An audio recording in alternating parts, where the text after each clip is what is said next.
నమస్కారం ఘంటారావానికి స్వాగతం ముందుగా ప్రధానాంశాలు 1500 సెక్యూరిటీ డిపాజిట్ తో 4G ఫోన్ 153కే అపరిమిత అంతర్జాల సేవలు సరికొత్త పథకం ప్రకటించిన రిలయన్స్ జియో మరికొన్ని గంటల పాటు సుబ్బరాజును ప్రశ్నించనున్న సెట్ కీలక సమాచారం సేకరిస్తున్నట్లు అధికారుల ప్రకటన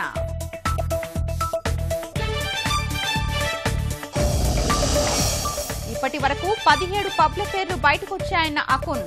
27న ముమైత్ ఖాన్ విచారణకు హాజరవుతుందని స్పష్టీకరణ ఎట్టి పరిస్థితుల్లో సెప్టెంబర్ కల్లా కుప్పానికి నీళ్లిస్తాం సొంత నియోజకవర్గ పర్యటనలో సీఎం హామీ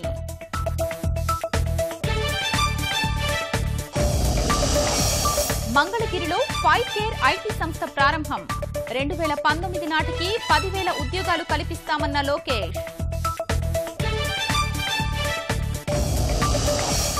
చట్టాన్ని చేతుల్లోకి తీసుకునే వారికి భద్రత కల్పించొద్దు